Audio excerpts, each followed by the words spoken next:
नमस्कार, आप देख रहे हैं सी न्यूज भारत। मैं हूं आपके साथ प्रिया श्रीवास्तव। वक्त हो गया है खास खबर का। मध्य प्रदेश के रीवा जिले से खबर सामने आ रही है, जहां पुलिस थाना समान क्षेत्र में 3 अगस्त 2018 की रात संजय नगर रीवा में राहुल, पयाशी, अभिनव, नीरज, शशि भूषण और परशुराम को 4 पहिया कार और सफारी गाड़ी में 1 क्विंटल गांजा के साथ गिरफ्तार किया गया था। आरोपियों को विशेष न्यायालय NDPS रीवा में पेश किया गया। दरअसल विशेष न्यायालय में विचारण के दौरान आरोपी राहुल पयाशी की ओर से एडवोकेट राजीव सिंह परिहार ने एक दलील दी कि राहुल को घटना की सुबह 9 बजे अवैध अभिरक्षा में रखा गया था और रात में गांजे के साथ झूठे मामले में आरोपी बनाया गया। इस संबंध में न्यायालय में अवैध अभिरक्षा के प्रमाण के साथ आवेदन पेश किया गया। अभियोजन पक्ष ने अपना मामला साबित करने के लिए 12 गवाहों को पेश किया, लेकिन बचाव पक्ष ने साबित किया कि राहुल पयाशी गिरफ्तारी के समय पहले से ही अवैध अभिरक्षा में थे। विशेष न्यायालय ने बचाव पक्ष की दलील को मानते हुए सभी आरोपियों को दोष मुक्त करार दिया। आरोपियों की ओर से पैरवी करने वाले अधिवक्ताओं में राजीव सिंह परिहार, एडवोकेट अनिल, एडवोकेट गिरीश पटेल, त्रषा कुशवाहा आदि शामिल रहे। एक महत्वपूर्ण फैसला रीवा में माननीय विशेष न्यायाधीश NDPS कुलदीप सिंह ठाकुर जी के न्यायालय द्वारा किया गया है। और उसमें पुलिस का स्टोरी तो ये है कि 3/8/2018 को रात में 10 बजे समान थाने के थाना प्रभारी प्रभात शुक्ला जी को उनके अनुसार कहा जाता है कि खबर मिलती है कि संजय नगर में बालाजी मैरिज गार्डन के पास 2 4 पहिया वाहन, SX4 4 पहिया वाहन मारुति का और टाटा सफारी वाहन में गांजा परिवहन हेतु लाया गया है। और सूचना पर वो वहाँ जाते हैं और उनके अनुसार गाड़ी में आपके राहुल मिश्रा उर्फ संजीव मिश्रा उर्फ राहुल पयासी, अभिनव उर्फ गोलू, नीरज विश्वकर्मा, शशि भूषण शुक्ला और परशुराम, ये 2 गाड़ियों में जो वहाँ पे मौजूद है, सब बता रहे हैं उनकी, उनमें गाड़ी के अंदर पाए जाते हैं। और उनके द्वारा तलाशी लिए जाने पर SX4 गाड़ी में 70 किलो गांजा और टाटा सफारी गाड़ी में 40 किलो, मतलब कुल 1 क्विंटल 10 किलो गांजा जो अवैध परिवहन बिक्री के लिए लाया गया था, उनके अनुसार जब्त किया गया। आरोपियों को पकड़कर थाना लाते हैं और थाने में FIR लिखते हैं। तो पुलिस की स्टोरी के अनुसार 3/8/2018 को रात को 10 बजे के बाद ये कार्रवाई होती है। इस मामले को उन्होंने पेश किया विचारण के लिए माननीय न्यायालय के समक्ष, विशेष न्यायालय के समक्ष। इसका विचारण 2018 से 2026 अभी तक चला और 12 से अधिक गवाहों को पेश किया गया अभियोजन के द्वारा। बचाव साक्ष्य के द्वारा संजीव मिश्रा और राहुल पयासी द्वारा 2 गवाहों को पेश किया। इसमें से स्वयं अभियुक्त राहुल पयासी ने अपने आप को पेश किया था बचाव साक्ष्य की ओर से और अपने पिताजी को पेश किया। अब ये सामान्य तरह का मामला होता कि पुलिस ने स्टोरी पेश की, गांजे की पेश किया और न्यायालय ने दोष मुक्त कर दिया। ये मामला उससे थोड़ा सा भिन्न है।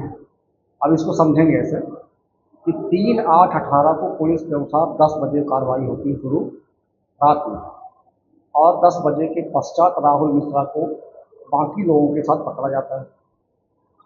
अब कहानी ये है कि 3/8/2018 को सुबह 10 बजे राहुल मिश्रा को उसके घर से, दिन के 10 बजे उसके घर से पकड़ कर लाया जाता है और थाना सिविल लाइन लाया जाता है और थाना सिविल लाइन लाकर मारपीट की जाती है। उसके पिताजी जब अपने घर से राहुल को लाया जाने की जानकारी के साथ आते हैं, थाने आते हैं, तो पिताजी साथ में बंधुता की जाती है। और जब उन्होंने पूछा कारण थाना सिविल लाइन में, उनको लगा कि शिकायत ना हो थाना वालों को, तो वहाँ से हटाकर बिछिया थाना से कर दिया था राहुल।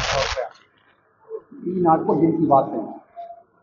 और जब वो बिछिया थाने के पिताजी जाते हैं, बिछिया थाने में भी बिना कारण के अभिरक्षा में रखा जाता है, ना बताया जाता है क्यों लाया गया, किस लिए लाया गया। तो वहाँ भी उनको शिकायत करने का जो पूछने का कारण सही बताया जा रहा है। और जब उनको लगता है कि पुलिस वाले हमारे लड़के न सही कारण बताएंगे गिरफ्तारी का और न छोड़ेंगे और टार्चर करेंगे, जो टार्चर कर रहे थे, मारपीट कर रहे थे। तब 3/8 को उनके पिताजी राहुल मिश्रा और प्रयासी के पिताजी कोर्ट आते हैं और कोर्ट में विथ एफिडेविट एक आवेदन धारा 57 का मेरे द्वारा कोर्ट में मजिस्ट्रेट साहब के सामने लगाते हैं कि मेरे लड़के राहुल मिश्रा और राहुल प्रयासी को सुबह 10 बजे अभिरक्षा में लेकर जो अवैध थी मारपीट करते हुए लाए हैं सिविल लाइन। और सिविल लाइन में जब मेरे द्वारा पूछा गया पूछा करके लाया गया और पूछा गया आपके पास आके ये क्यों ले आए, वजह बता दीजिए। तो वजह न बताते हुए उसको अंतरण कर देते हैं बिछिया थाने और बिछिया थाने के पश्चात उसको रात में 3/8 को 10 बजे एक फर्जी एनडीपीएस के मामले में आरोपी बना देते हैं। तो अगर कोई व्यक्ति जो पकड़ा ही नहीं गया था उसके बारे में क्यों कोई पिता शिकायत करेगा कोर्ट के सामने कि मेरे लड़के को पकड़ के लाया गया है, जब कोई व्यक्ति पकड़ा ही नहीं गया होता। अगर पकड़ा गया था फिर पुलिस ने क्यों मुकदमा दायर कर दिया रात 10 बजे, वो पहले से उसके पास था पुलिस। और जब पकड़ा गया 3/8 को सुबह 10 बजे तब गांजा नहीं था। ये पूरी स्टोरी जो कि कोर्ट के दस्तावेज को निकलवा के बचाव साक्ष्य के रूप में पेश किया गया और 3/8 के अगले दिन 4 तारीख को एसपी साहब के यहाँ राहुल मिश्रा के पिताजी ने शिकायत की। हमने न्यायालय के समक्ष भी आवेदन दिया था और न्यायालय ने 3/8 के आवेदन को स्वीकार करते हुए पुलिस से मांगा था प्रतिवेदन सीएसपी साहब से कि इनके बारे में बताइए कि इनको अवैध अवसर रखा क्यों गया है। तो 4 तारीख को उन्होंने न्यायालय में पेश कर दिया एनडीपीएस का झूठा मामला लगा के रात की घटना बता करके 3/8 की 10 बजे की बात। मेरा ये कहना है कि सुबह 10 बजे 3/8 की पहले समय आएगा, 6 बजे तक समय रहता है न्यायालय का, 6 बजे के बाद 10 बजेंगे रात की और 6 बजे के पहले हमने न्यायालय में पेश कर दिया आवेदन ये कहते हुए कि हमारे लड़के को अवैध अवसर में रखा गया और वो पुष्ट भी हो गया, प्रूफ भी हो गया। ये उस वजह से इस मामले को माननीय न्यायालय ने पाते हुए ये मामला डाउटफुल है। भले 1 कुंटल 10 किलो की रिकवरी है, ये 1 कुंटल 10 किलो किसी और से रिकवरी किया होगा, लेकिन इन मामले में जो बनाया गया आरोपी है इनको इस मामले में झूठा इन्वॉल्व किया गया है। और उस स्टोरी को जो हमने कह रहे थे शुरू से कि हमको सुबह 10 बजे पकड़ा गया है वो सिद्ध माना है और मामले में सभी आरोपियों को दोषी घोषित किया गया है। इस मामले की पैरवी मैं राजीव सिंह पंजाल, मेरे साथी एडवोकेट गिरीश पटेल जी, सुरेश विश्वकर्मा जी, एडवोकेट रामधर रावत जी, संभव मिश्रा जी, साक्षी सिंह बघेल, साक्षी सिंह पंजाब और अन्य सहयोगी होता है। 2 लोगों के बाद में श्री अनिल जी भी थे, तो हम लोगों ने पैरवी की। रीवा से सी न्यूज संवाददाता अर्जुन तिवारी की रिपोर्ट। देखा जाए तो विशेष न्यायालय के फैसले ने साबित कर दिया कि कानूनी प्रक्रिया में सही पैरवी और सटीक सबूतों का महत्व कितना बड़ा होता है। सभी आरोपी अब न्याय के संरक्षण में सुरक्षित हैं और ये मामला अवैध गिरफ्तारी के खिलाफ एक महत्वपूर्ण मिसाल बन गया है। फिलहाल इस खास खबर में इतना ही। देश दुनिया की बाकी और खबरों के लिए बने रहिए सी न्यूज भारत के साथ।